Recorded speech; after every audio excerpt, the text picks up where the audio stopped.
Alright.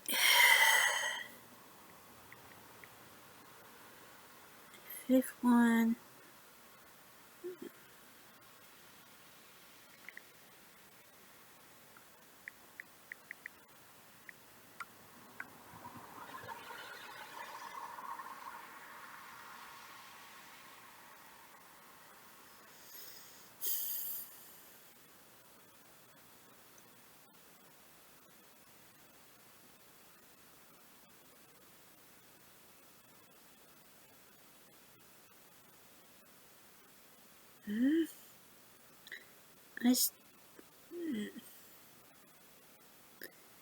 Why this video is so long?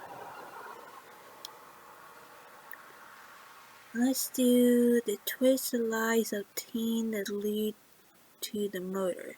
We all know that one person who will say anything to get attention. They make up the craziest stories that will make them look fuller or stories. Half the time never realizing that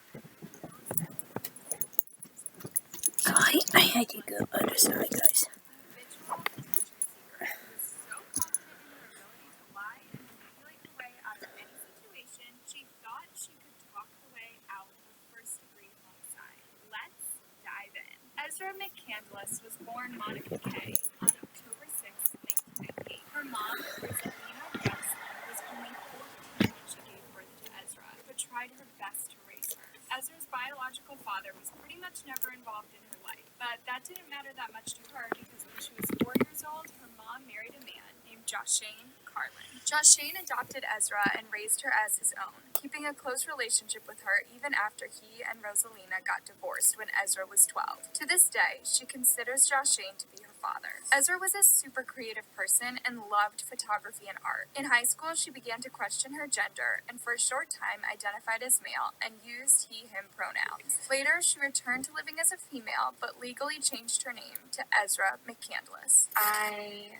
have gone through a lot of changes in my life regarding identity and what really fits me. And I tried on a few names, but I found ultimately that Ezra's fit perfectly for who I am. Shortly after she changed her name, Ezra dropped out of college and moved from her hometown to Eau Claire, Wisconsin, a large yet close-knit town where Ezra started to get noticed. Ezra liked to do things that would draw attention to her. For example, as an amateur artist, she decided to use her car as a canvas and draw doodles all over it in a black marker pen. This really made her car stand out, something that would later come back to haunt her. Reddit user Fiona is not cool claims to have known Ezra from living in Eau Claire, and according to them, she gave off strange vibes, and not a lot of people liked her. My sister knew this girl and got this really weird feeling about her. Ezra would constantly try to get with my sister's husband while they were married too. I met her at a party with my sister, and she kept telling us not to talk to her because she's weird. There was someone that did fall for Ezra's charms, Jason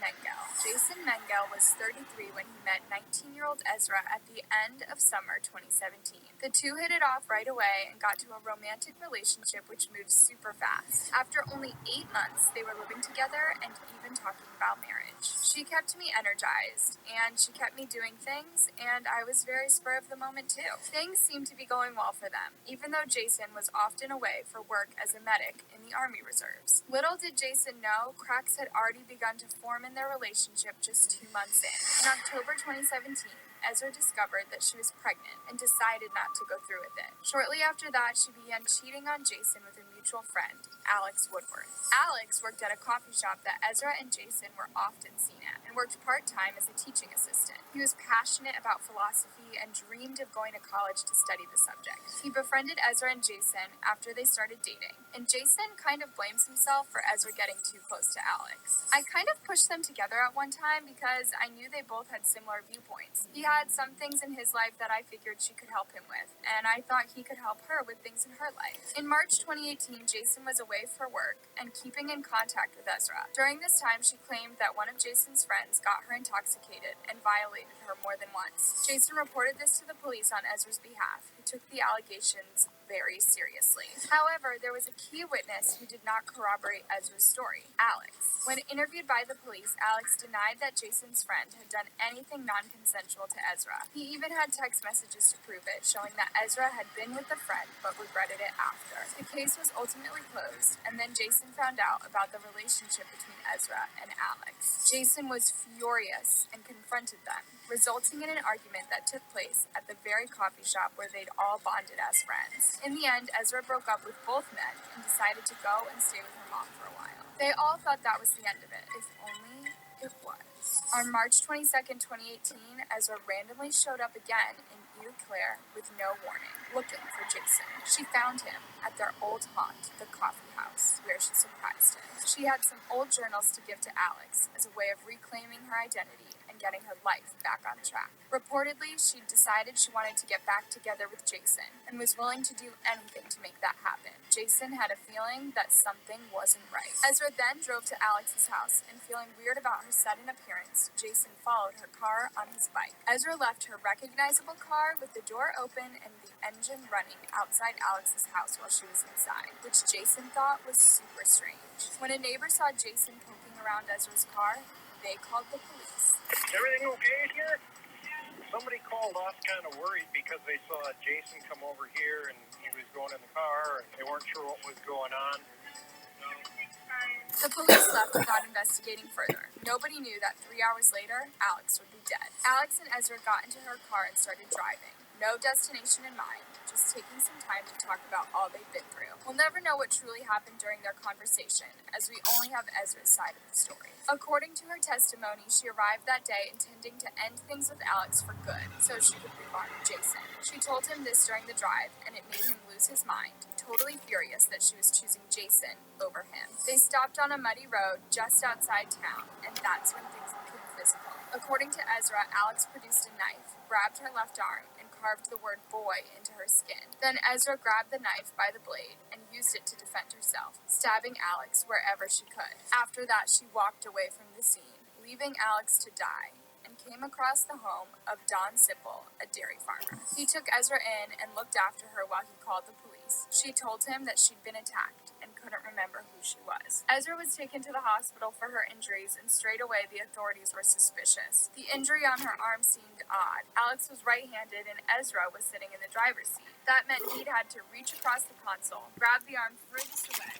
perfectly spell out the word boy, then next. Plus, there were no marks on her hands to indicate that she grabbed a bare blade and snatched it away from another person. Ezra had a very convenient explanation. She couldn't remember what happened, only that she knew she was afraid of Alex. I'm trying to get things to come to me, but it's like it just keeps getting blocked out. The police went out looking for Alex, unaware that he was already dead, but began to suspect so when they went to his house and spoke to his family, but couldn't find him anywhere. They returned to Don Sipple's farm and tried to retrace Ezra's steps, eventually coming across her footprints in the mud that led them to her car and Alex. He was hanging out of the back seat of the car, covered in blood. The crime scene revealed even more holes in Ezra's story. For one, she'd never mentioned them being in the back seat, and most of Alex's blood was found outside the car, indicating that he wasn't in the vehicle when he was stabbed, and that it took him by surprise. Suddenly, when Ezra heard these details, the whole story magically came back to her, and she had excuses for everything. They'd parked on the road and got into the back seat to have a more personal conversation. That's when Alex brandished the blade. During the struggle, he tried to rip off Ezra's clothing too, during which Ezra managed to get the knife. Alex was injured all over his body, but the coroner noted that the significant damage had been done to his personal areas. Ezra was charged with first-degree homicide. The prosecution argued that Ezra intended to end Alex's life when she went to his house that day and left her car running, so she'd be able to make a quick escape. They believe her motive was wanting Alex to be out of her life for good, so she could be with Jason in peace. I could go on forever about Ezra's behavior at the trial and how strangely she acted. For one, when Jason came to testify, the sight of him entering the courtroom clearly overjoyed her. I get being excited to see someone you haven't seen in a long time, but she was literally on trial for taking someone's life. She also volunteered to take the stand and make her own case. This is controversial for defendants to do. If they give off the wrong impression, it could cost them the whole case. And Ezra